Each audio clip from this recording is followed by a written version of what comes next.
महाभारत की एक अद्भुत कथा कलयुग की। यह 5 कड्डावी सच्चाइयां। महाभारत के समय की बात है। पांचों पांडवों ने भगवान श्री कृष्ण से कलयुग के बारे में चर्चा की और कलयुग के बारे में विस्तार से पूछा और जानने की इच्छा जाहिर की कि कलयुग में मनुष्य कैसा होगा, उसके व्यवहार कैसे होंगे और उसे मोक्ष कैसे प्राप्त होगा। इन्हीं प्रश्नों का उत्तर देने के लिए भगवान श्री कृष्ण कहते हैं, तुम पांचों भाई वन में जाओ और जो कुछ भी दिखे वह आकर मुझे बताओ, मैं तुम्हें उसका प्रभाव बताऊंगा। पांचों भाई वन में गए। युधिष्ठिर महाराज ने देखा कि किसी हाथी की 2 सूंड है। यह देखकर आश्चर्य का पार न रहा। अर्जुन दूसरी दिशा में गए। वहां उन्होंने देखा कि कोई पक्षी है, उसके पंखों पर वेद की आर्चाएं लिखी हुई हैं, पर वह पक्षी मुर्दे का मांस खा रहा है, यह भी आश्चर्य है। भीम ने तीसरा आश्चर्य देखा कि गाय ने बछड़े को जन्म दिया है और बछड़े को इतना चाट रही है कि बछड़ा लहूलुहान हो जाता है। सहदेव ने चौथा आश्चर्य देखा कि 6-7 कुएं हैं और आसपास के कुओं में पानी है, किंतु बीच का कुआं खाली है। बीच का कुआं गहरा है, फिर भी पानी नहीं है।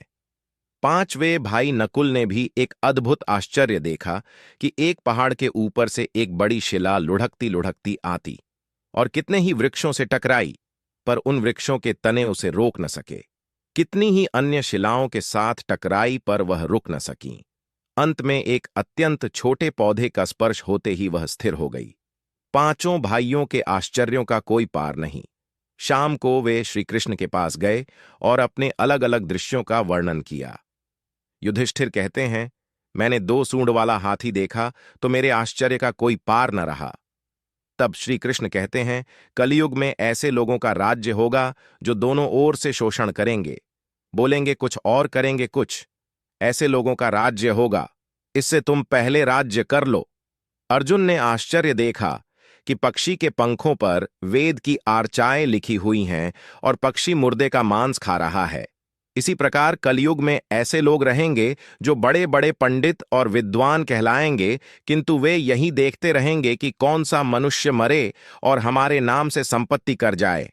संस्था के व्यक्ति विचारेंगे कि कौन सा मनुष्य मरे और संस्था हमारे नाम से हो जाए। हर जाति धर्म के प्रमुख पद पर बैठे विचार करेंगे कि कब किसका श्राद्ध है।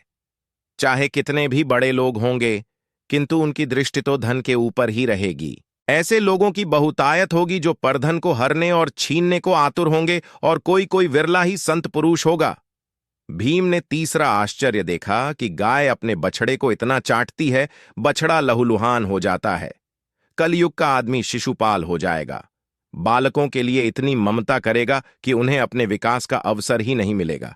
किसी का बेटा घर छोड़कर साधु बनेगा तो हजारों व्यक्ति दर्शन करेंगे, किंतु यदि अपना बेटा साधु बनता होगा तो रोएंगे कि मेरे बेटे का क्या होगा।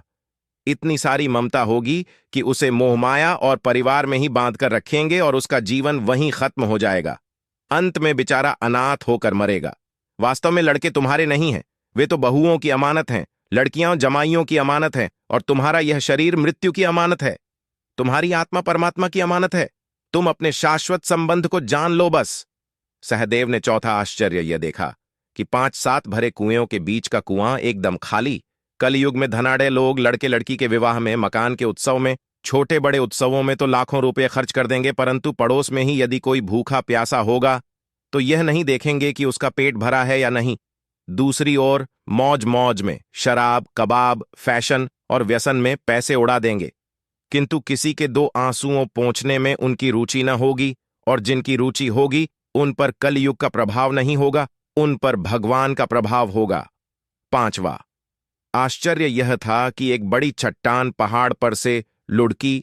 वृक्षों के तने और चट्टाने उसे रोक न पाए, किंतु एक छोटे से पौधे से टकराते ही वह चट्टान रुक गई। कलयुग में मानव का मन नीचे गिरेगा, उसका जीवन पतित होगा। ये पतित जीवन धन की शिलाओं से नहीं रुकेगा, न ही सत्ता के वृक्षों से रुकेगा, किंतु हरिनाम के एक छोटे से पौधे से, हरि कीर्तन के एक छोटे से पौधे से मनुष्य जीवन का पतन होना रुक जाएगा।